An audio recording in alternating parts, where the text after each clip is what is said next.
নমস্কার বন্ধুরা। তো আজকে মার্কেট তো ওপেন হয়ে গেছে অনেকক্ষণ আগে। তো চলছে। তো আজকে কিছু মনে হচ্ছে না কোনো রকম সুযোগ সুবিধা হবে। আজকে কেনাবেচা কিছুই হয়তো করা যাবে না। সেট আপে পুট বাই দেখাচ্ছে, যেহেতু মার্কেট এখন পুরোপুরি ডাউন ট্রেন্ডে রয়েছে। কলে কোনো মুভমেন্ট হওয়ার সম্ভাবনা নেই, ছোটোখাটো স্ক্যাল্পিং ছাড়া কোনো রকম কিছু হওয়ারই নেই। তবে যারা করবে কলে, স্ক্যাল্পিং ছাড়া বড় মুভ আশা করা হয়তো ঠিক হবে না।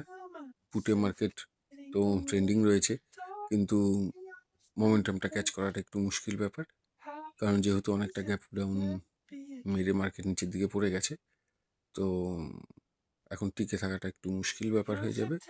তো বাইং আজকে হয়তো খুব একটা সুবিধা হবে না, সেলিং ঠিকঠাকই আছে যেরকম থাকে। বাইং থেকে আজকে দূরে থাকাটা মনে হয় ঠিক হবে। এবার দেখা যাক কি হয়, তারপরে ওয়েট করে যদি কোনো সেট আপ আসে বা কোনো কিছু বুঝি ট্রেড নিই, আমি তাহলে অবশ্যই শেয়ার করব। তো ওকে, বাই। আর প্রতিদিন এরকম ধরনের ভিডিও পেতে সাবস্ক্রাইব করে নাও চ্যানেলটাকে।